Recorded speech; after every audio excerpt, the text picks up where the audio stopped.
What's up, everybody? Peter McKinnon here, and today, it's a beautiful day outside, but we're talking about setting the tone. It's the second video in our ongoing series of stepping up your filmmaking, and ooh, I am excited. Happy that you're here, happy that I'm here, and happy that it's a beautiful day outside. Roll intro.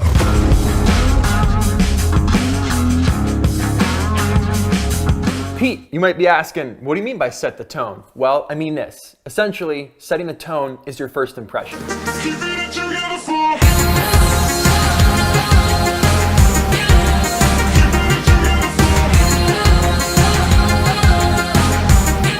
When someone goes to a theater, when they watch something on the internet, on Netflix, on TV, the first couple scenes, the first couple minutes even, seconds of that piece are going to set the groundwork and set the tone for how your viewer is going to feel emotionally, the connection they have to it, the mood. All of those things are portrayed in the very first moments of watching anything online or in the theater or on TV. So we want to make sure that we set the tone to accurately depict what it is that we want portrayed through the screen. Frame rates, sound, music, color, light, all of these things are what we need to take into consideration, to keep in mind, to plan beforehand so that we know exactly what we want to get, how to capture it, and how to convey that. And I want to take a quick minute to thank today's sponsor for this episode, Squarespace. If you need a website, a blog, a store, essentially, if you need an online presence, these are the guys to go to. It's an all-in-one platform where everything is done for you. You don't have to worry about things like patching, updating, installing, and none of that. It's all taken care of. Lots of beautiful award-winning designer templates to choose from to best suit whatever it is that you do. Domains made easy, award-winning 24/7 customer service, so you're never gonna be left hanging. And if you wanna make that jump, head over to squarespace.com/McKinnon,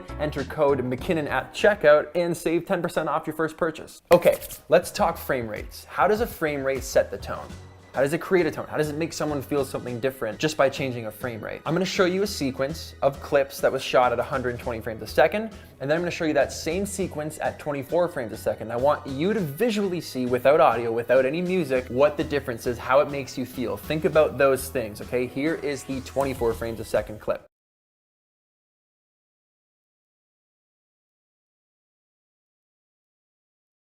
Okay, say nothing, keep those thoughts. Here's 120 frames per second.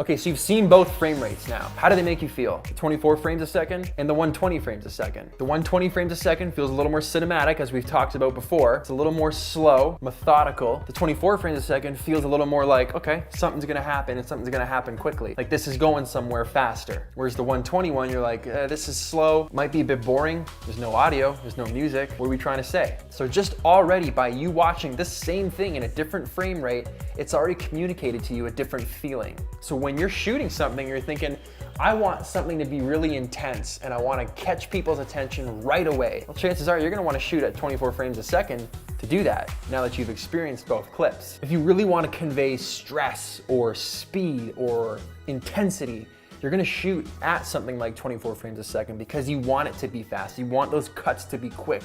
You want those clips to come in and come out and not give people time to really understand what's going on. You wanna use that shaky cam technique and you wanna run with the camera. You don't need it to be as stabilized because you want it to feel raw and gritty. All of these things come into play. Here's an example of my friend running from one end of the bridge to the other and grabbing his backpack, and we just shot this at 24 frames a second. I just ran holding my camera, no stabilizer, but you'll see how that shaky camera conveys a very stressful, intense situation. Okay, so let's talk about sound. How does sound affect the tone? Now, sound is very interesting. Your brain actually processes the audio before the visuals. I think I've told you guys that before. So that's why you hear a lot of people say sometimes, oh, audio is more important. Because even though you're seeing something, if you're not hearing what you're seeing, there's a disconnect. There's a miscommunication between your eyes and your ears, hearing and seeing. They need to work in tandem. So if we just hear the footsteps and then we hear the wind blowing and cars honking and just the overall atmosphere, that just helps inherently, subconsciously, fill in the gaps and tell a better story, which also helps set the tone. Music is a huge contributor to the tone. We can take that slow-mo clip, play it with some sad music, we can play it with some epic music, we can play it with some hip hop, and you're gonna feel three different things, and we're gonna set three different tones straight off. Here's an example of that.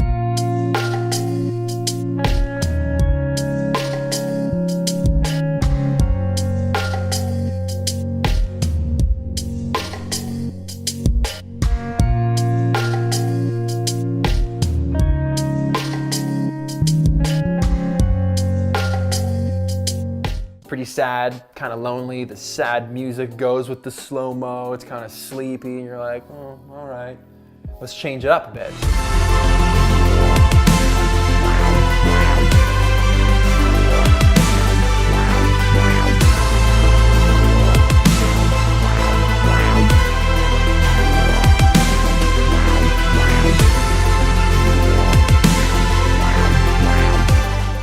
Totally different. It's like epic and way more substantial. Those clips, each clip means something different when that music is building. We've set a completely different tone and made a completely different mood change. People are gonna feel totally different things when they watch that versus that. Okay, remember that clip of my friend running through the bridge with that shaky camera?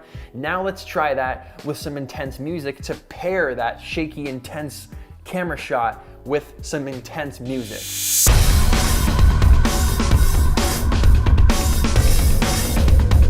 Okay, I'm gonna stop it right there. Let's add some sound into this clip. Maybe some sirens and a police scanner.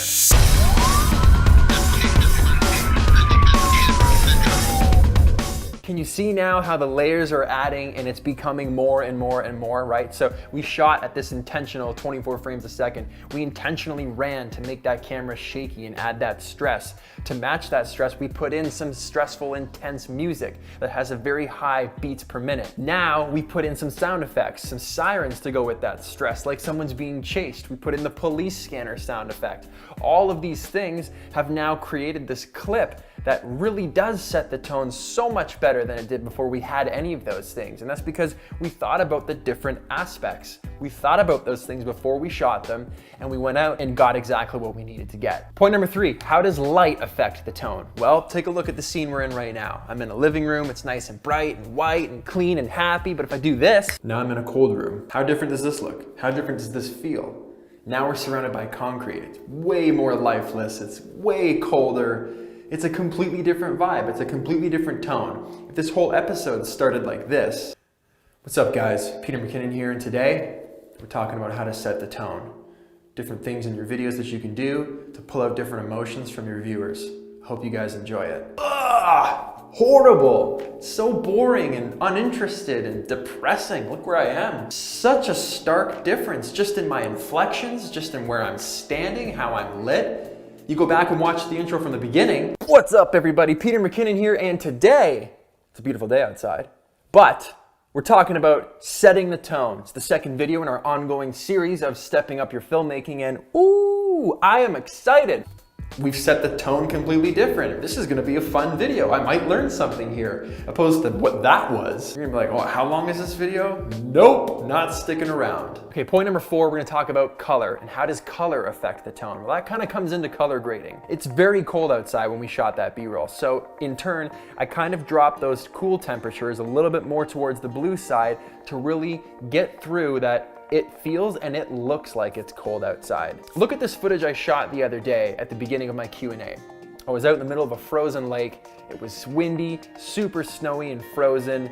It looks super cold in this footage. It's also a little bit blue. Now, let's just crank that temperature to the right, make it way warmer, and just see what that does. It does not look as cold at all. If you're watching this footage, you're like, yeah, it's snowing, cool, it's slow-mo, but you don't feel cold while you're watching it. Now, if we drop that temperature back down, this looks more like winter. This looks colder. You physically feel like, ooh, that looks cold. You don't have that thought when you're watching it with a warmer tone. Same thing with the shots over Toronto. The warm tone adds more life to the city. The cold tone takes more life away from the city. If you're looking at me right now, I snap my fingers, now I'm a little more warm. The scene feels different opposed to me being a little more cold. Maybe I wanna up that contrast a little bit. All of these little color adjustments are gonna change how you feel while you're watching me speak. So point number 5 is that you need to think about all of these things before you shoot something. What is my goal in telling this story? Am I trying to drive home a point that I'm really passionate about, that I think needs to be addressed in a very intense manner? Then that is how you need to set the tone. And you need to take the proper steps to set that tone. Maybe your video is just a thank you video and you want it to be loose and fun. So you're gonna say, I'm gonna shoot it nice and wide in a big wide open space with nice light. It's gonna be happy music.